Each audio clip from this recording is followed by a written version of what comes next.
네, 소상공인 기심전결, 기초부터 심화까지 반려동물을 위한 전문관리사 강의를 맡게 된 반려견 행동전문가 권혁필입니다. 본 강의는 코로나19 방역 수칙을 준수하면서 촬영을 하고 있습니다.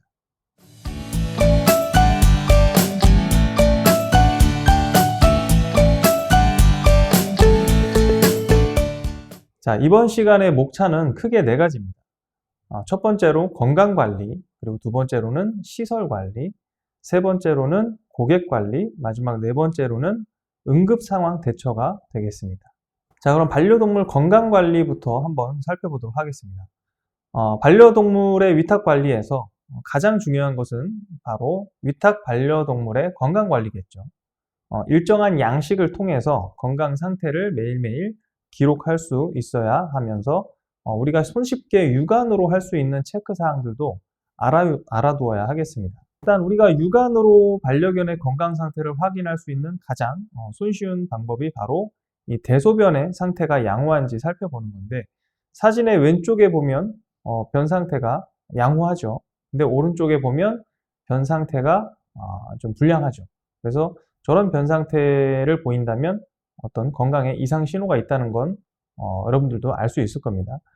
반려동물의 컨디션이 양호하다면 대변의 상태가 너무 무르지 않아야 되며, 그리고 대변을 보고 난 반려동물의 항문 주변도 깨끗해야 합니다. 변의 상태가 너무 무르거나 악취가 난다면 반려견의 건강 상태에 이상이 있을 수 있으니 유심히 계속해서 들여다봐야 하겠습니다. 변이 무른 경우에는 예를 들어서 사료를 많이 먹었거나 조금 긴장했을 때도 좀 무르게 보는 경우도 있는데, 사료의 색깔보다 훨씬 더 탁하고 악취가 많이 나는 경우에는 건강 상태에 이상이 있을 수 있으니까 유심히 들여다보아야 하겠습니다. 자, 그리고 항문 주변이 깨끗해야 합니다. 반려동물의 컨디션이 양호하다면 항문 주변에는 이제 이 변으로 오염이 되어 있지 않아야 하는데, 만약에 대변이 묻어 있다면 앞서 말씀드린 것처럼 장의 상태가 양호하지 않은 상태를 의미하기 때문입니다. 그래서 항문 주변에 털이 너무 많으면 우리가 육안으로 관찰하기가 좀 힘들 수 있기 때문에 항문 주변의 털을 조금 다듬어 주는 것도 괜찮은 방법입니다.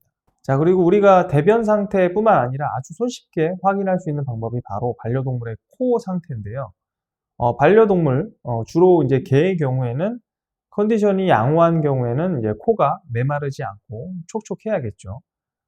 물론 이제 수면을 취할 때, 반려견이 이제 수면을 취할 때는 좀 코가 건조해지기 마련인데, 반대로 이제 활동할 때는 코가 촉촉해야 됩니다. 그래서 우리가 사람이 육안으로 확인할 수 있는 가장 쉬운 부분이기 때문에 수시로 우리가 반려견의 코 상태를 확인하면서 체크를 해줘야 되겠습니다. 자, 그리고 이제 음식욕 그리고 활동욕은 양호한지 살펴봐야 되는데, 반려동물의 컨디션이 양호하다면 음식욕과 활동력이 있어야겠죠. 사료를 잘 먹지 않거나 또는 이제 간식 등으로 유도해 보아도 잘 반응하지 않고 잘 움직이지 않는다면 건강에 이상 신호가 있을 수 있으니 유심히 관찰하는 것이 필요합니다. 이제 반려견마다, 위탁 반려견마다 좋아하는 어떤 사료나 간식의 기호성이 좀 다를 수 있기 때문에 평소에 우리가 잘 먹던 간식을 잘 먹지 않으면 그때는 이제 건강에 약간의 이상 신호가 있을 수 있으니까 유심히 관찰하는 것이 필요하겠습니다. 자, 그리고 털이 엉켜 있지는 않은가에 대해서 한번 알아보도록 하겠습니다. 반려동물의 건강 상태가 양호하다면 털이 엉켜 있거나 이물질 등으로 오염되지 않아야 합니다. 엉덩이 부위에 털이 엉켜 있다면 움직임이 많지 않은 경우에 해당되기 때문에 자꾸 앉거나 자꾸 엎드리는 경우, 이제 움직임이 이렇게 많지 않은 경우에는 이 엉덩이 부분에 털이 엉켜 있을 수 있습니다. 그리고 이제 피모 상태가 좀 불량하다면 규칙적인 빗질을 통해서 피부에 어떤 그 이상 유무를 확인해 줘야 됩니다. 그래서 우리가 코나 항문 주위 그리고 대변 상태뿐만 아니라 매일매일 반려동물의 어떤 이런 그루밍이라고 하죠. 피모 손질 전반을 그루밍이라고 하는데, 이 그루밍을 통해서 털이 엉켜 있지는 않은지, 그리고 피부에 이상이 있지는 않은지 확인을 해줘야 되겠습니다. 자, 그리고 건강을 위한 산책과 놀이, 좀 알아보도록 하겠습니다. 위탁 반려동물을 건강하게 관리하기 위해서는 산책과 놀이 등으로 반려동물의 신체적인 부분과 정신적인 부분, 어떤 이런 그 욕구들을 좀 해소해 줘야 되는데, 특히 이제 산책의 경우에는 안전에 각별히 유의해서 해야 됩니다. 내가 키우는 반려견은 어떤 그 산책 루트를 좀 익숙한 산책 루트가 있고, 그리고 이제 산책할 때 어떤 행동을 하는지 그런 패턴을 이제 보호자님들이 잘 알고 있지만, 이제 새롭게 위탁받은 반려견의 같은 경우에는 익숙하지 않은 산책 루트, 그리고 산책을 할 때 뭐 길고양이나 뭐 비둘기, 그리고 뭐 간혹 나타나는 뭐 킥보드 뛰어다니는 아이들, 그런 돌발 상황이 발생할 수 있기 때문에 그런 부분에 대처해서 산책을 꼭 해야 됩니다. 그래서 그 보호자한테 어떤 산책을 할 때 뭐 특이사항 같은 경우는 미리 전달받아서 숙지하고 있다가 이제 산책을 해야겠죠. 자, 실제 사례들 몇 가지를 좀 살펴보도록 하겠습니다. 여기에 이제 그 언급된 실제 사례들은 그 반려견을 위탁 관리하고 있는 뭐 호텔, 반려동물 호텔, 그리고 유치원, 반려동물 유치원, 뭐 그리고 반려동물 뭐 카페, 뭐 이런 곳에서 실제로 발생을 하고 있는 그런 실제 사례들을 좀 제가 적어놨습니다. 그 지나친 산책과 지나친 놀이로 인한 부상 사례. 우리가 그 보호자가 반려견을 맡기고 뭐 출근을 하고 그리고 여행을 가고 그러다 보면은 이제 이 위탁 시설에서는 이 반려견이 산책하는 모습들, 그리고 다른 강아지들하고 노는 모습들을 사진과 영상으로 찍어서 이렇게 전송을 해주기도 하죠, 보호자한테. 그런데 이제 좀 의욕이 넘쳐서 산책을 좀 과하게 하거나, 그리고 좀 이렇게 실내에서 너무 이렇게 격하게 개들하고 노는 시간을 갖다 보면 뜻하지 않게, 예기치 않게 또 부상을 입기도 합니다.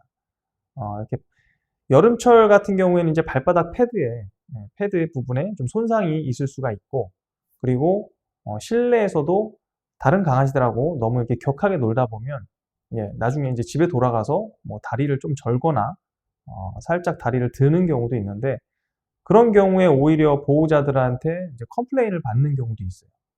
그렇기 때문에 너무 이제 지나친 산책과 지나친 놀이는 좀 부상으로 이어질 수 있기 때문에 그 반려견의 어떤 그 신체적인 나이와 기질, 그리고 그런 뭐 체력, 이런 것들을 감안해서 산책과 놀이를 해줘야 되겠습니다. 그리고 목욕 후에 털 건조 미흡으로 인한 피모 손상. 이거는 저도 예전에 한번 겪어봤는데, 특히 이제 반려견 같은 경우에는 역사적으로 외부에서 오랫동안 살다가 우리가 집에서 기르는 그 반려견으로 진화한 견종들이 많습니다. 그래서 이중모를 지닌 견종이 많죠. 그래서 속털과 겉털이 있습니다. 그래서 이중모를 지닌 견종들은 주로 이제 스피츠 계열의 개들이 많죠. 뭐 사모예드, 그 포메라니안, 이런 견종들이. 그래서 목욕 후에 엉덩이 부분 털이 이제 뽀송뽀송하게 말려줘야 되는데, 그 말리면서 좀 이렇게 빗질도 해줘야 되죠.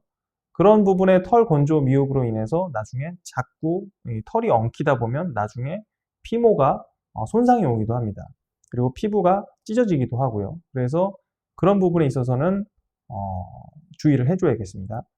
특히 이제 반려동물 유치원 같은 경우보다는 반려동물이 이제 잠을 자는 호텔을 운영하는 그런 시설에서는 나중에 이제 퇴소할 때 보호자한테 인계하기 전에 주로 이제 이런 목욕을 실시하는 경우가 많은데, 목욕을 하고 나서 충분히 건조까지 이루어진 상태에서 빗질을 하고, 그리고 나서 이제 보호자한테 인계를 해줘야겠죠. 자, 그리고 이물질 섭취로 인한 구토 설사. 이게 이제 실내에서도 그 아무리 깨끗하게 청결하게 시설을 유지한다고 해도, 이게 여러 마리의 반려견들이 있다면 이제 강아지들이 호기심이 많잖아요. 그래서 여기저기 이렇게 냄새를 맡으면서 실내에서도 돌아다니기 마련입니다. 그럴 때 이제 그 시설물이 뭐 목재로 되어 있거나 뭐 철재로 되어 있거나 여러 가지 여러 가지 재질로 되어 있는데, 특히 이제 목재로 되어 있거나 뭐 아니면은 좀 파손할 수 있는 그런 재질로 된 그 시설물인 경우에는 반려견들이 이빨로 건드려보고 좀 뜯어보고 당겨보고 하다가 조금 이물질이 좀 발생할 수 있는데, 그런 이물질 섭취로 인해서 구토 증상 그리고 이제 설사 증상이 나타날 수 있다는 거죠. 그래서 수시로 여러 마리의 반려견이 한 곳에 어우러져서 이렇게 있는 장소라면 관리자는 수시로 들여다봐야 되고, 그리고 이제 CCTV 등으로 내가 보이지 않는 곳에 있어도 CCTV 등으로 개들의 움직임이나 이런 것들을 수시로 파악을 하고 있어야 됩니다. 자, 그리고 놀이 시에 개들과의 경쟁으로 인한 충돌. 반려견 위탁시설들 이렇게 하다 보면 여러 마리의 강아지들이 같이 같은 공간에서 이제 어우러져서 이제 놀게 되죠.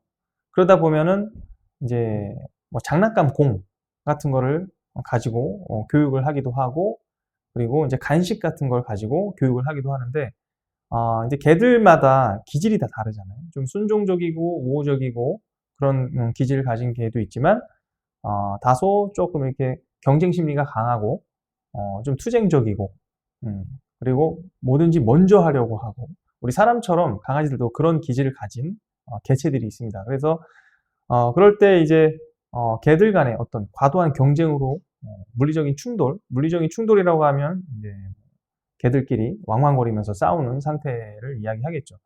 그런 상태가 발생하면 이제 상처가 날 수 있어요. 뭐 귀나 목 부위에 상처가 날 수 있는데, 또 그런 상황이 또 발생하다 보면은 또 우리 보호자들한테 또 이렇게 컴플레인이 좀 들어올 수 있습니다. 그래서 반려견들끼리 이렇게 노는 공간에서도 어떤 이제 경쟁 심리가 발동되지 않도록 그런 어떤 동기물, 강화물들을 잘 관리해 줘야 되겠습니다. 자, 그리고 산책 시에 이제 줄 놓침, 목줄 풀림 사례. 앞서 말씀드린 것처럼 내가 키우는 반려견이 아니거든요. 그래서 보호자가 일시적으로 위탁을 맡기고 간 상태이기 때문에 이 시설에서 자주 이용하는 반려견들이라면 그 시설에서 어느 정도 이제 적응이 되고 산책 나가는 것도 어느 정도 적응이 됐겠죠. 하지만 최초에 이제 처음 이용하는 그런 시설 같은 경우에는 반려견들이 좀 이렇게 불안감, 그리고 어떤 이제 보호자하고 떨어진 상태이기 때문에 약간의 어떤 공포심 이런 거를 좀 느낄 수가 있어요. 이제 그런 상태에서 이제 산책을 나가다 보면 이제 줄을 놓치는 경우가 있습니다.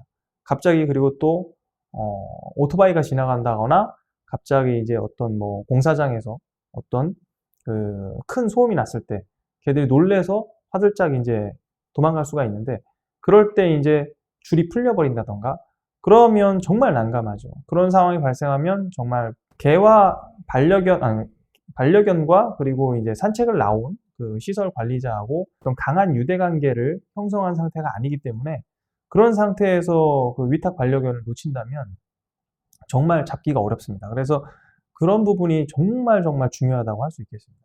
그래서 꼭 산책을 꼭 해야 되는 반려견인 경우에는 안전하게 줄을 이중으로 맨다던가 해서 산책을 나가고, 꼭 산책을 하지 않아도 되는 경우라면 산책을 나가지 않고 실내에서 충분히 반려견의 어떤 그 운동량이나 그런 부분들을 좀 해소를 해주는 어떤 그런 부분으로 가져가시는 게 좋다고 말씀드리겠습니다. 자, 그리고 위탁 반려견들의 복용약이나 알러지 등의 어떤 혼동 사례. 이제 위탁 관리하는 반려견들이 좀 많다 보면 먹고 있는 약도 좀 다르고요. 뭐 피부병 관련된 약도 있고, 그리고 이제 어떤 만성 질환을 가지고 있는 그런 반려견들도 있기 때문에 꾸준히 먹어야 되는 그런 약도 있습니다.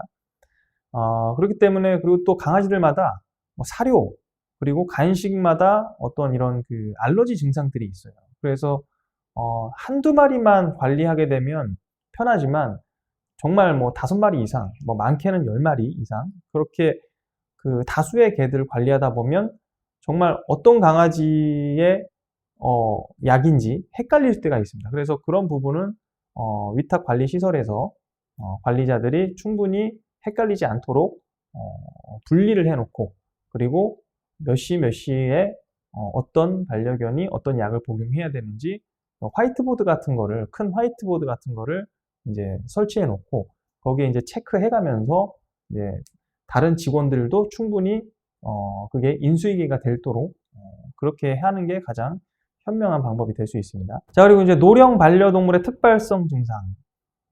지금 반려견들의 어떤 수명이 많이 늘어났습니다. 예전에 비해서. 보통 이제 반려견들의 수명이 이제 15년 전후 정도 되는데, 기네스북에 오른 세계 최장수 개는 약 29년 정도를 살았다고 합니다. 근데 대부분의 반려견들은 이제 15년 내외를 살죠. 근데 지금은 이제 반려견의 수명이 좀 늘어났다고는 하는데, 수의학의 발달과 어떤 이제 풍요로운 어떤 삶을 통해서 보통 이제 8살 정도를 노령 반려견의 어떤 기준으로 봅니다.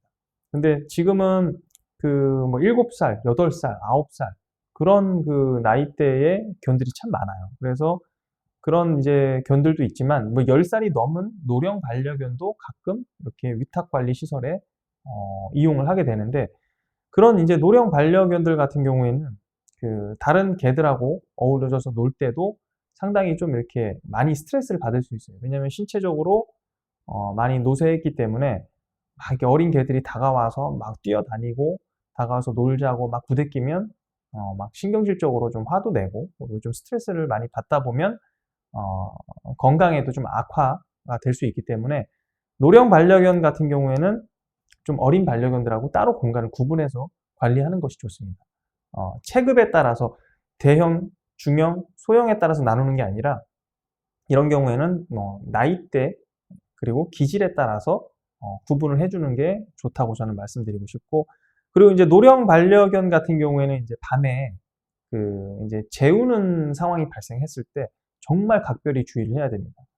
왜냐하면 아무래도 이제 노령화되면 눈도 백내장이 오기도 하고, 그리고 이제 청력이나 시력 이런 감각 능력들이 좀 떨어지게 마련이죠. 그런 상태에서 이제 불안감이나 공포심이 더 많이 들 수 있고, 그런 상태에서 보호자하고 떨어져서 그런 시설에서 잠을 자다 보면 이제 노령 반려견이 아무래도 불안하겠죠. 저도 예전에 이제 위탁 시설을 운영하면서 호텔링을 좀 했었는데, 제가 이렇게 밤에 집에서도 CCTV를 볼 수가 있거든요. CCTV를 보면 정말 이 노령 반려견들이 잠이 들어야 제가 잠이 들었어요. 그만큼 신경이 많이 쓰인다는 거죠. 그리고 아침에 출근을 하면 가장 먼저 확인하는 게 이 노령 반려견이 간밤에 잘 잤는지 그것부터 좀 확인을 했습니다. 그래서 이제 노령 반려견들 같은 경우에는 이제 심장마비가 오는 경우도 있고, 그래서 과도한 스트레스로 인해서 급격하게 건강이 악화되는 경우도 있습니다. 그래서 노령 반려동물 같은 경우에는 이런 특발성 증상에 주의를 해야 된다라고 말씀드리고 넘어가도록 하겠습니다. 자, 이제 건강 관리를 알아봤고요. 이제 두 번째로는 이제 시설 관리에 대해서 한번 알아보도록 하겠습니다. 반려동물의 위탁 관리에서 반려동물의 건강 관리만큼 중요한 것은 바로 시설 관리입니다. 시설 내 환경을 청결하게 유지하고 울타리, 펜스나 그리고 견사 등을 안전하게 관리해야 사고를 예방할 수 있겠습니다. 지금 사진에는 실외 이런 운동장 이렇게 펜스를 쳐져 있고 놀이기구들이 있죠. 그런데 이제 우리나라 같은 경우에는 주로 이제 70% 정도가 소형견, 중소형견 위주입니다. 그래서 저렇게 야외 시설보다는 이제 실내 시설들이 많아요. 그래서 실내 같은 경우에는 아무래도 이제 환기 시설도 잘 갖춰져 있어야 되고, 그리고 이제 고객이 들어왔을 때 어떤 이제 그런 냄새가 난다면 당연히 이미지가 안 좋겠죠. 그래서 환기 부분, 그리고 채광. 왜냐하면 이제 지하 같은 곳에서 시설을 운영하는 분들이 많거든요. 왜냐하면 이제 임대료도 좀 저렴하고 현실적인 부분에서, 그리고 소음 문제. 지상으로 올라가면 좀 소음 문제가 또 발생할 수 있습니다. 그렇지만 이제 지상으로 올라가야만 또 이렇게 햇빛이 들어오잖아요. 환기도 잘 되고. 그래서 이제 지상층과 지하층의 어떤 장단점이 있는데, 그런 부분에 대해서도 한번 알아보도록 하겠습니다. 자, 휴식 공간과 배변 공간은 청결한지. 자, 반려동물의 휴식을 취하고 수면을 취하는 공간은 늘 청결하게 유지해야 됩니다. 매일같이 내부 공간을 반려견이 이제 잠을 자는 내부 공간을 소독하고 청소해야 되며, 내부 바닥 노면은 미끄럽지 않은 재질이어야 됩니다. 그리고 내부 공간은 위탁 반려동물이 충분히 몸을 움직일 수 있을 만한 공간적인 여유가 있어야 됩니다. 지금 사진에 보이는 두 어떤 이 견사죠. 견사, 잠을 자는 시설인데, 저 두 견사도 다 제가 예전에, 실제로 이제 저렇게 만들어서 저기 운영을 했었던 시설물들인데, 오른쪽에 이 목재로 지은 이렇게 견사는 제가 처음에 저걸 짓고, 너무 잘못 지었다고 생각을 했죠. 왜냐면 여러 마리의 개들을 이제 재워야 되기 때문에 좀 이렇게 좀 많이 공간을 이렇게 견사를 만들다 보니까 상당히 좀 내부 공간이 좀 좁았습니다. 그래서 오히려 저런 공간에서는 반려견들이 좀 스트레스를 많이 받을 수 있어요. 그래서 저런 공간에서는 또 또 목재로 만들면 또 파손의 문제도 있습니다. 그래서 파손된 걸 또 반려견들이 먹을 수도 있잖아요. 그래서 그런 부분이 이제 좀 취약하다는 거죠. 위험하고. 그래서 이제 제가 그 다음에 나중에 이제 견사를 지을 때는 저 왼쪽 사진에 보시면 밑에는 이제 타일을 붙여가지고 타일을 붙여서 좀 미끄럽지 않게 했었고, 청소도 좀 용이해야 되니까요. 벽면 같은 경우도 타일을 붙였고, 그리고 이제 파손에 강한 재질로 이제 좀 바꿔서 만들었었고, 근데 중요한 거는 뭐 파손도 중요하지만 일단 반려견이 휴식을 취할 수 있는 충분한 공간이 있어야 된다. 그리고 청소를 할 때 정말 청결히 해서 견사 내부가 잠을 자는 장소가 이제 냄새가 나지 않아야 됩니다. 실제로 많은 분들이 제가 예전에 운영하고 있는 시설에 와서 많은 분들이 하시는 얘기가 여기는 어떻게 이렇게 냄새가 안 나요? 라고 이렇게 말씀을 많이 하셨는데, 저는 개들을 자주 뭐 이렇게 씻기고 하는 것보다 개들이 잠을 자는 공간, 그리고 개들이 배설하는 공간을 정말 가장 중요하게 생각하고 청소를 했거든요. 그러다 보니까 이 실내 공간에서도 어떤 이런 개들이 여러 마리가 있어도 냄새가 잘 나질 않았습니다. 그래서 그런 부분에 있어서 여러분들이 이 다수의 개들을 관리할 때는 개들이 잠을 자는 공간, 그리고 배설을 하는 공간을 청결하게 유지해야 된다라는 거를 여러분들이 알고 계셔야 됩니다. 그리고 동물이기 때문에 네 발을 지면에 디디고 살아가는 동물이기 때문에 이 바닥 노면이 미끄러우면 상당히 불안하고, 그리고 이제 이 불안하면 짖음이나 이런 걸로 또 연결이 되기 때문에 바닥 노면은 미끄럽지 않은 재질로 해줘야 됩니다. 이 많은 위탁시설의 업주들이 이 부분에 있어서 좀 고민을 많이 하시는 것 같아요. 왜냐면 바닥을 에폭시 코팅들을 많이 하시거든요. 왜냐면 인테리어상 에폭시 코팅 같은 걸 하면 좀 깔끔해 보이고, 그리고 관리가 정말 용이합니다. 왜냐면 소변을 실수를 해도 손쉽게 청소를 할 수가 있고, 그리고 이제 뭐 오픈 청소나 마감 청소를 할 때 청소기를 가동하기도 용이하고요. 그런데 그렇게 에폭시 코팅을 이제 한 업장에서는 반려견들이 뛸 때 보면 다 미끄러지거든요. 거의 다 미끄러집니다. 그래서 따로 또 매트를 사서 어느 정도 일정한 공간에 매트를 깔아주시곤 하는데, 그래서 이제 그러다 보면 또 매트를 깐 영역은 그만큼 또 청소하기가 좀 쉽지가 않죠. 그래서 가장 이런 위탁 시설을 운영하시는 분들이 고민하는 부분이 바로 이 바닥 재질인 것 같아요.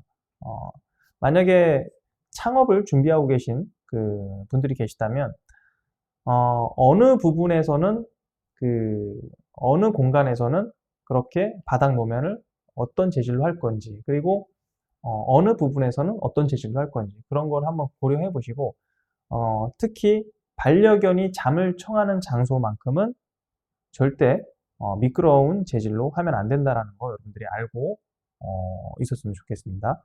자, 파손과 부상의 위험이 있는 물건이 없는지, 제가 예전에 이렇게 방석 같은 걸 좀 깔아줘 보니까 방석도 저렇게 사진에 나온 것처럼 다 뜯더라고요. 그리고 방석에 있는 뭐 저런 스펀지 같은 것도 일부 뜯어서 먹기도 하고, 그리고 이제 물그릇이나 뭐 이런 거를 넣어주면 물그릇도 다 엎어버리기도 하고, 그러면 이제 털에 또 물이 젖어가지고 또 관리하기가 좀 애로사항도 있었고, 그리고 이제 그 오른쪽 사진 보면 아주 일부 부분만 그 목재가 좀 나왔었는데 또 개들이 또 그 부분만 집중적으로 이렇게 또 파손을 해놓기도 합니다. 그래서 반려견이 휴식을 취하는 공간은 정말 파손이 되지 않는 재질로 만들어야 됩니다. 겉에는 목재로 만들어도 이 안에 내부 재질은 뭐 철제나 아니면 뭐 타일이나 뭐 이런 재질, 그리고 뭐 유리 재질, 뭐 그런 재질로 파손이 될 만한 물건들은 가급적 놓지 않아야 되겠습니다. 이는 반려동물의 부상으로 이어질 수도 있고 이물질 섭취로도 이어져서 큰 건강에 위험 요소로 작용할 수 있기 때문에 늘 시설 관리에 각별히 신경을 써줘야 되겠습니다. 만약에 이제 어느 정도 파손이 된 그 시설물이 있다면 보강을 해서 개들이 그 부분을 파손을 더 이상 하지 못하도록 신경을 써줘야 되겠습니다. 자, 소음 등의 스트레스 요인은 없는지. 동물은 인간보다 뛰어난 청각을 지니고 있죠. 특히 개는 영역의식이 강한 동물이기 때문에 때로는 외부에서 들리는 아주 작은 소음일지라도 예민하게 반응하기도 합니다. 이는 위탁관리 동물들에게도 그리고 또는 개들이 짖는 소리에 이웃 간에도 스트레스 요인으로 작용할 수 있습니다. 이제 지상층에서 이런 그 위탁관리시설을 운영하시는 분들은 특히 이제 그 옆 건물이나 아래층, 위층에서 그 짖음의 민원이 좀 들어오는 경우가 있습니다. 그리고 또 간혹 가다가 이제 뭐 털날림의 어떤 민원이 들어올 수도 있는데, 사실 뭐 털날림은 그 민원 사례에서 극히 적습니다. 실제로는 짖음이 오히려 더 빈도가 많죠. 그래서 이 짖음에 대책을 좀 세울 필요가 있는데, 특히 이제 뭐 출입문이나 그리고 개들이 잠을 자는 어떤 이제 호텔 그 방문 이런 문에는 이제 방음제를 좀 부착을 해서 내부 소음이 밖으로 많이 새어나가지 않도록 좀 이런 그 대책을 좀 마련을 해야 됩니다. 그 방음제 같은 경우도 직접 저 같은 경우에는 직접 제가 그 방음 전문 업체에서 구매를 해서 그 출입문 그리고 개들이 잠을 자는 그 호텔링 그 방문에다 좀 붙였는데 이게 또 생각보다 효과가 괜찮습니다. 그래서 그런 부분은 여러분들이 신경을 써서 관리를 해줘야 되겠고, 그리고 이제 그 개들이 잠을 자는 장소는 외부의 소음이 최대한 들어오지 않아야 됩니다. 왜냐하면 여러 마리가 같이 이제 잠을 청하기 때문에 이제 한두 마리가 짖게 돼도 다른 개들이 이제 수면에 좀 방해가 되겠죠. 그러다 보면 이제 스트레스로 작용을 하고 약간의 어떤 이런 건강에도 컨디션에도 안 좋을 수 있기 때문에 최대한 개들이 수면을 취하는 장소만큼은 외부 소음이 들어오지 않도록 관리를 해줘야 된다라고 말씀드리겠습니다. 자, 냉방, 난방 등 냉난방 실내 적정 온도가 유지되는지. 위탁 관리하는 동물은 주로 실내에서 많은 시간을 보내는 경우가 많죠. 여름철, 겨울철에 실내 적정 온도를 알아두어서 위탁 반려동물이 추위나 더위에 노출되어 질병에 걸리지 않도록 유의해야 되며, 노령 반려동물을 돌볼 경우에는 더욱더 실내 온도, 습도를 유지하는 데 신경을 써줘야 됩니다. 지금 왼쪽에 그 온도계는 뭐 22.7도, 오른쪽에 28도 정도 되는데, 그 여름에 제가 찍은 사진입니다. 여름에.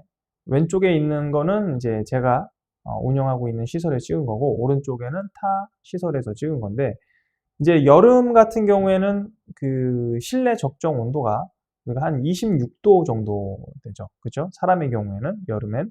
그런데 이제 개들은 털이 달린 동물이기 때문에 사람 기준으로 생각을 하면 좀 더울 수 있겠죠. 그래서 저는 사람이 여름철 실내 적정 온도가 26도라면 약 24, 25도 정도를 유지를 해주라고 말씀드립니다. 왼쪽에 있는 사진 같은 경우에는 뭐 더 조금 낮은데 한 23도 정도 되는데, 이제 뭐 냉방 같은 경우 이제 가동을 하면 저렇게 또 온도가 많이 떨어지죠.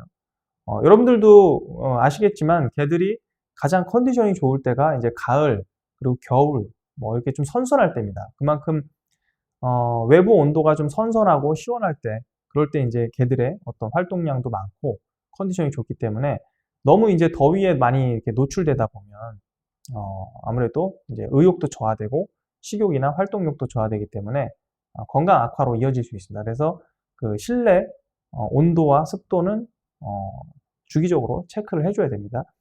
겨울철 같은 경우에는 사람의 어떤 실내 적정 온도가 약 18도 정도인데 그래서 여기서 한 1, 2도 정도 낮춰도 저는 괜찮다고 생각합니다. 16도나 17도 정도로 유지해도 괜찮다고 봅니다. 그래서 사람 관점에서는 좀 추울 수 있지만 우리가 항상 그렇게 생각하셔야 돼요.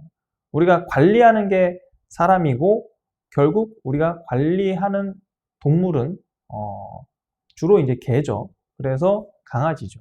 그래서 우리가 항상 사람 관점에서만 바라보지 말고 반려견의 관점에서, 강아지의 관점에서 우리가 바라보는 게 필요하다는 걸 말씀드립니다. 자, 실제 사례 몇 가지를 좀 살펴보도록 하겠습니다. 휴식 공간, 반려견의 휴식 공간 청결 미흡으로 인한 피모 오염 사례. 일단 우리나라뿐만 아니라 전 세계 많은 나라들이 그럴 거예요. 그 반려견의 어떤 이 모색, 피모 색상이 흰색이 많습니다. 그렇죠? 특히나 뭐 흰색을 좋아하는 사람들이 많은 것 같습니다.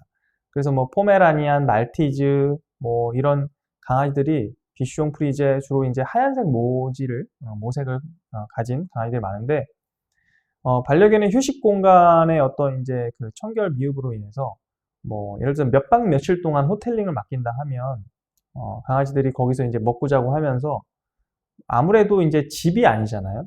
여러 마리를 이제 관리하는 시설이다 보니까 뭐 그 안에서 그 견사 안에서 대변과 소변을 보는 경우도 있습니다. 물론 이제 집에서는 그러지 않겠죠. 하지만 그 위탁 관리 시설에서는 개들이 그 이제 대소변을 그 견사 안에서 보는 경우가 있는데 뭐 불안감과 약간의 스트레스 때문에 그럴 수도 있고요.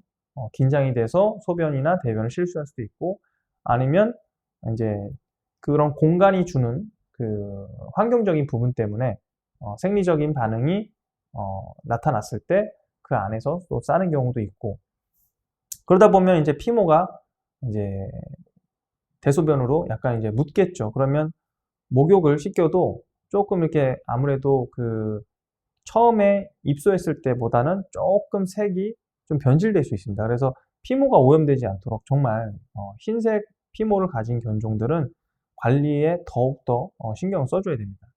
자, 그리고 기물 파손 후에 이물질 섭취로 인한 구토. 뭐 앞서도 말씀드린 것처럼 이제 반려견이 휴식을 취하는 공간, 잠을 자는 공간 내부에 파손할 수 있는 그런 재질이 있다면 그 파손된 그 물건들을 먹고 이제 구토 증상이 나타날 수 있습니다. 그래서 이런 부분은 여러분들이 나중에 이제 창업을 할 때 그리고 운영을 할 때 아주 각별히 주의를 해야 되겠습니다. 자, 울타리 등이나 문짝 등의 발기임 등으로 인한 부상. 주로 이제 반려견들은 이렇게 여러 마리가 같이 지내다 보니까 울타리나 문짝 등으로 공간을 많이 구분해 주시잖아요.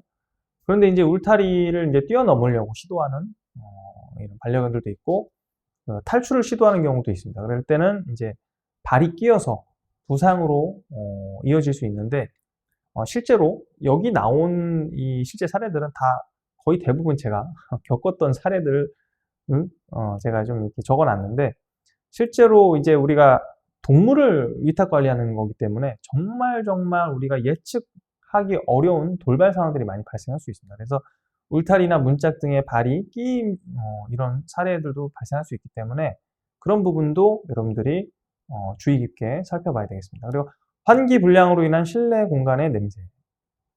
아무래도 오픈 청소나 마감 청소할 때는 우리가 환기 장치를 가동해서 실내 공기를 환기해 주겠지만 이제 반려견들이 여러 마리가 있다면 수시로 대변과 소변을 봅니다.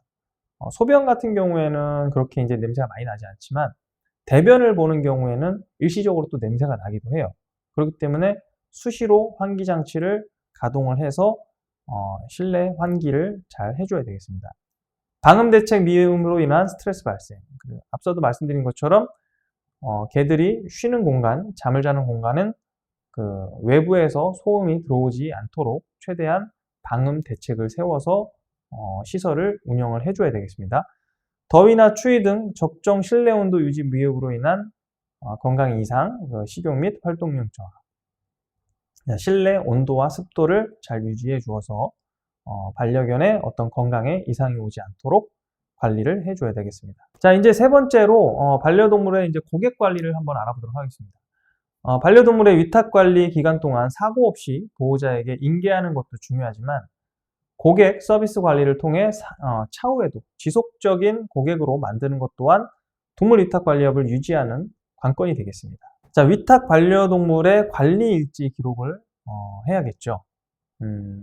사진에 나와 있는 이 관리 일지도 다 예전에 제가 직접 작성하고 했던 일지들인데 위탁 관리하는 동물의 컨디션, 하루 일과를 적은 관리 일지를 작성하고 보관하고 퇴실할 때 고객에게 보여주거나 또는 교부하는 형태로 어떤 그런 모습을 통해서 고객에게 신뢰를 줄 수 있고 그리고 내부 직원들도 좀 더 체계적으로 위탁 반려동물을 관리할 수 있는 시스템이 생길 수 있죠. 아무리 이제 우리가 그 경험이 풍부한 사람이 이런 시설을 운영하더라도 모든 것은 체계화시키고 그리고 기록화하는 것이 좋습니다. 왜냐하면 보호자가 나중에 반려동물이 어떻게 관리되었고 어떤 일과를 보냈는지 궁금해하는 경우가 많습니다. 그럴 때 이제 관리자가 구두로 설명하는 것보다는 이런 일지 같은 거를 보여주면서 이날 이런 걸 했고 이럴 때 좀 쉬었고 이렇게 잠을 잤다 어떤 걸 먹었다 이런 것들을 보여준다면 고객 입장에서는 정말 믿음이 가고 신뢰가 가겠죠. 그래서 다음에도 뭐 여행을 가거나 아니면 뭐 이렇게 출근을 할 때도 우리 반려견을 이 시설에 다시 이용하고 싶은 그런 마음이 생길 겁니다. 그래서 이런 위탁 반려동물의 관리 일지는 정말 중요하고 귀찮더라도 반드시 해야 되는 부분이라고 말씀드리겠습니다. 자, 사진과 동영상 등으로 고객과 소통을 해야 됩니다. 고객의 반려동물을 위탁 관리하는 기간 동안 보호자가 걱정하지 않도록 반려동물의 일과 등을 사진이나 동영상 등으로 찍어서 보호자한테 보여주는 것이 좋습니다. 해외여행이나 지방 출장 등 장기적인 위탁을 맡기는 고객 등은 주기적으로 반려견의 소식을 SNS나 그리고 밴드나 카카오톡 이런 걸 이용해서 많이들 하시거든요. 그래서 보호자와 소통을 통해서 신뢰도를 쌓는 게 효과적입니다. 보호자가 걱정하지 않도록 반려견이 잘 지내고 있는 그런 모습들을 사진이나 동영상 등으로 촬영을 해서 전송을 해주는 게 하루 일과 중에 하나가 되겠습니다. 자, 위탁 반려동물의 물품 보관과 유실 방지. 고객의 반려동물을 위탁 관리하는 기간 동안 위탁 반려동물의 보호자가 전달해준 반려동물의 물품, 사료, 간식, 옷, 복용약 등을 잘 보관하여 두고 퇴실할 때 분실하지 않은 상태로 보호자에게 인계하여 주어야 되겠습니다. 저는 예전에 처음에 이런 위탁 관리 시설을 운영했을 때 처음에는 아무래도 이제 한두 마리가 이제 고객들이 이제 위탁 관리를 맡길 때는 이렇게 분실하지 않았는데 정말 이제 많아지면 나중엔 정말 이걸 어디다 뒀는지 그리고 그 물건이 처음에 보호자가 주었는지 안 주었는지 이제 생각이 안 나는 거예요. 그래서 되게 난감한 적이 있거든요.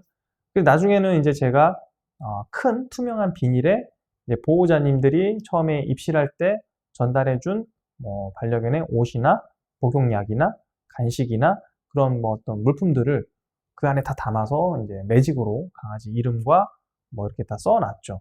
그래서 나중에는 이제 퇴실할 때도 거기서 그대로 꺼내서 이제 인계를 해드려서 분실을 좀 방지했던 적이 있습니다. 그래서 보호자분들이 반려견만 맡기는 게 아니잖아요. 반려견이 입던 옷, 쓰던 빗, 장난감, 간식, 그런 것들, 복용약, 다양한 것들을 처음에 입실할 때 맡기기 때문에 다른 강아지가 쓰는 어떤 물품하고 섞이지 않도록, 유실되지 않도록 관리를 해줘야 되겠습니다. 자, 계약서 작성 및 교부. 반려동물을 위탁 관리하기 이전에 고객과의 계약서 작성을 통해서 상호간에 발생할 수 있는 분쟁 소지를 미연에 방지할 수 있습니다. 계약서의 세부 내용은 최대한 상세히 기재하는 것을 권장하며 기재된 내용은 반드시 이행해야만 한다. 위탁 관리 시설마다 이런 계약서 내용은 조금씩 상이할 수 있습니다. 하지만 이제 가장 중요한 내용 중에 하나만 좀 말씀드리자면, 반려동물이 관리하다가 사고가 났을 때는 어떻게 조치를 해야 하는지에 대해서, 그 부분에 대해서 이제 계약서상에 좀 기재를 해주시고, 그리고 또 하나는 계약이 만료된 시점 있죠. 퇴실해야 되는 시점에서도 연락이 닿지 않는 경우가 발생할 수 있습니다. 보호자가. 그런 경우에는 이제 뭐 거의 그런 사례가 많지는 않지만, 뭐 유기를 이제 하는 분들도 정말 거의 없지만 있을 수 있어요. 그래서 그런 부분에 있어서는 어떻게 할 것인가에 대해서 계약서상에 명확히 기재를 해 놓아야 됩니다. 그래서 위탁 관리 계약서를 충분하게 여러분들이 다른 업체가 어떻게 이런 계약서를 운영하고 있는지 한번 살펴보시고, 그리고 우리 시설에서는 어떤 계약 내용들을 추가해야 되는지, 그런 부분에 있어서 여러분들이 다른 업체를 좀 참고해서 계약서 작성을 하시길 바라겠습니다. 자, 사례 몇 가지만 좀 빨리 보고 넘어가도록 하겠습니다. 관리일지 작성 소홀로 인한 위탁 반려동물 부실관리, 그리고 직원 간의 인수인계사항 누락. 관리일지가 이제 체계적으로 세세하게 작성이 안 되면 직원들 간에도, 왜냐하면 휴무를 마치고 이제 돌아온 직원도 있고, 그렇기 때문에 어떻게 이 관리되었는지 인수인계가 소홀할 수 있습니다. 그래서 그런 것들은 이제 이런 일지상으로 얼마든지 우리가 보완할 수 있다. 그리고 위탁 관리 동물의 보호자와의 소통 부재로 인한 불만. 주로 이제 해외여행을 나가 있거나 지방에 장기간 출장을 가 있는 경우에, 그리고 또는 어떤 분들은 이제 국내에 있지만 잘 연락이 닿지 않는 경우도 있습니다. 네, 그런 경우를 또 대비해서 충분히 우리는 반려견 보호자와 소통을 계속 시도하고 있었다라는 어떤 그런 기록들을 좀 남겨두는 것이 좋습니다. 그리고 고객이 전달해준 물품 분실로 인한 배상 사례, 그리고 계약서 미작성으로 인한 임의적이고 체계적이지 못한 고객 대응. 보통 이제 단골 고객들이 있잖아요. 그러다 보면 가끔 주기적으로 이런 호텔링을 하기도 하고 하는데, 친분이 생기다 보면 이제 그때그때마다 계약서 작성을 안 하는 경우가 있어요. 그렇죠? 그래서 그런 경우에 또 문제가 발생하면 그때는 또 그때 계약서를 안 쓴 거에 대해서 또 후회를 하기도 합니다. 그래서 좀 귀찮더라도, 번겁더라도, 단골 고객이더라도 가급적 그때그때 우리 시설에서 관리를 하게 될 때마다 계약서를 작성을 하는 것이 좋다고 저는 말씀드리겠습니다. 자, 이제 마지막으로 반려동물의 응급상황 대처에 대해서 한번 살펴보도록 하겠습니다. 살아있는 생명인 동물을 돌보고 관리한다는 것은 생각보다 까다로운 일이죠. 그리고 예기치 못한 상황이 언제든지 발생을 할 수 있습니다. 이런 응급상황이 생겼을 때를 대비해서 우리가 대처 요령을 몇 가지 알아두어야 하겠습니다. 자, 첫 번째로는 심폐소생술 CPR입니다. 심폐소생술은 반려동물이 쇼크 등으로 인해서 호흡과 맥박이 없을 때 시행하는 응급처치 수단입니다. 순서는 크게 세 가지입니다. 기도 확보, 인공호흡, 심장 마사지 순으로 하는데, 이제 의식이 돌아오면 가까운 동물병원으로 이송을 하도록 하고, 보호자에게 즉시 연락을 취하도록 해야겠습니다. 사실 이렇게 심폐소생술을 할 정도로 이런 사례가 발생하면 안 되겠죠. 그리고 근데 또 이런 사례가 발생 안 하리란 보장도 없습니다. 그래서 반려견이 특히나 이제 노령 반려동물 같은 경우에는 쇼크 증상이 올 수도 있기 때문에, 이런 경우가 만약에 발생한다면 기도 확보를 먼저 침착하게 하고, 그리고 인공호흡을 할 때는 구강대 비강법입니다. 사람의 구강과 개의 입을 닫고 코에 숨을 불어넣는 겁니다. 그래서 구강대 비강법으로 이제 숨을 불어넣고 이제 흉부 압박을 해서 이제 심장 마사지를 하는 거죠. 그리고 나서 빨리 의식이 돌아오면 빨리 가까운 동물병원으로 이동을 하면서 보호자한테 연락을 취해야 되겠습니다. 자, 두 번째로는 하임리 구급법인데, 앞서 말씀드린 심폐소생술보다 이 하임리 구급법이 더 실제 현장에서는 많이 쓰일 수 있습니다. 이물질을 잘못 섭취했을 때 기도에 이제 강아지가 또 간식이나 뭐 이런 걸 먹다가, 아니면 또는 장난감 같은 거를 가지고 놀다가 삼킬 수가 있거든요. 이럴 때 이제 기도가 막혀서 호흡을 제대로 하지 못하는 경우에 실시하는 응급처치 수단인데, 동물의 하체를 양팔로 움켜잡고 이제 하체를 들어 올려서 기도 내에 이물질을 뱉어낼 수 있도록 하는 방법이 하임리 구급법이 되겠습니다. 하체를 들어 올려서 이제 목 부분, 이제 반려견의 이 목 부분을 이제 문질러 주거나 이제 강하게 압박을 해서 이제 이물질을 뱉어내는 그런 방법인데, 이런 그 CPR이나 하임리 구급법 같은 경우는 여러분들이 유튜브 등에도 많은 그 동영상들이 있으니까 한번 꼭 찾아보시길 바라겠습니다. 자, 마지막으로 이제 교상 및 부상 사고가 있습니다. 실제로 이런 경우 많이 발생합니다. 위탁 반려동물들끼리 서로 이제 싸워서 교상 사고가 발생하거나 시설물 내에서 또는 어떤 이런 부상을 입었을 때, 출혈이 발생했을 때, 이럴 때는 부상을 입은 동물이 놀라지 않도록 최대한 통제된 공간에서 반려동물의 어떤 지혈 등의 응급조치를 한 후 가까운 동물병원으로 신속하게 이동을 하고 보호자에게 연락을 취하도록 해야겠습니다. 부상을 입었을 때는 다른 개들이 있는 그런 같은 공간에서 조치를 취하지 마시고, 일단 그 다른 어떤 반려견들은 격리 조치를 한 다음에, 그리고 이제 부상을 입은 반려견 같은 경우에는 이제 상처 부위를 만지다 보면 놀라서 통증 때문에 또 공격성을 드러낼 수 있습니다. 그래서 그런 경우가 있기 때문에 큰 담요를 가지고 반려견의 어떤 몸을 좀 덮어준 상태에서, 아니면 또 상처 부위를 좀 덮은 상태에서 안정이 일단 먼저입니다. 안정을 취한 상태에서 출혈이 발생하는 경우에는 이제 지혈을 조치를 하시고, 그리고 나서 빨리 가까운 동물병원으로 이송하면서 보호자에게 연락을 취해야 되겠습니다. 자, 실제 사례 등을 보고 한번 살펴보도록 하겠습니다. 노령 반려동물의 경우 수면 중 경련 사례, 심장질환이 있는 반려동물의 경우에는 급작스러운 심장마비 사례, 이런 경우에는 CPR이 필요하겠죠. 그리고 딱딱한 뼈, 기타 스틱류의 간식이 기도에 걸림으로 인한 호흡곤란 사례, 사료 등을 급하게 먹어서 사료가 침과 뒤섞여서 기도에 걸려 호흡이 곤란해진 사례, 위탁 반려동물 간의 어떤 교상사고, 시설물 내에서의 부상 사례, 이런 사례 등은 실제로 있을 수 있는 사례들이기 때문에 여러분들이 꼭 미리 사전에 알아두고 관리를 해야겠습니다. 자, Q&A를 한번 보도록 하죠. 동물위탁관리업의 가장 대표적인 업종은 무엇이 있나요? 요즘은 이제 반려견 유치원이 대세죠. 그래서 반려견 유치원이라고 할 수 있습니다. 예전에는 이제 우리가 애견 호텔이라고 그랬죠. 뭐 잠을 재우는 그런 애견 호텔, 그리고 훈련학교, 장기간 반려견을 맡기고 숙박 서비스를 제공하는 업종이 많았다면, 현재는 이제 잠을 자는 그런 시설보다는 놀이방 형태의 유치원이 호황입니다. 앞서 말씀드린 것처럼 그 잠을 재우는 이런 호텔 시설들은 그런 그 사고의 어떤 그런 위험성도 있고, 그리고 요즘 반려견 키우시는 많은 보호자분들이 반려견의 어떤 그 놀이방 같은 유치원들을 많이 선호하세요. 그래서 현재는 동물위탁관리업의 가장 대표적인 업종이라고 하면 반려견의 유치원이라고 말할 수 있겠습니다. 자, 동물위탁관리 관련 자격증을 따는 게 좋을까요? 네, 좋습니다. 저는 적극 추천하고요. 반려동물 관리사하고 반려견 지도사 자격증을 추천합니다.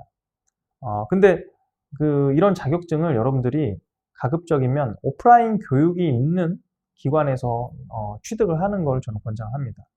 요즘은 이제 민간 자격증이 많다 보니까 온라인으로 동영상만 듣고 자격증 발급해주는 그런 업체들도 많은 걸로 알고 있는데, 물론 이제 이론 교육 같은 경우는 온라인으로 우리가 얼마든지 이수를 할 수가 있습니다. 하지만 실무 교육들은 오프라인에서 여러분들이 직접 교육을 해야 됩니다. 왜냐하면 동물을 다루는 거기 때문에 더더욱 그런 측면이 있다는 거죠. 그리고 이런 자격증을 취득을 하면 고객에게 신뢰도도 높일 수 있고, 요즘은 교육형 유치원이 대세이기 때문에 주말에 이런 유치원을 운영하시는 업주분들께서 주말에는 좀 운영을 안 하고 훈련을 배우러 다니기도 합니다. 그래서 동물 위탁관리업을 여러분들이 준비하고 계시다면 반려동물 관리사와 반려견 지도사 자격증을 저는 적극 추천을 하겠습니다. 소상공인 기심전결 기초부터 심화까지 반려동물을 위한 전문 관리사 첫 번째 시간은 여기서 마치도록 하겠습니다. 감사합니다.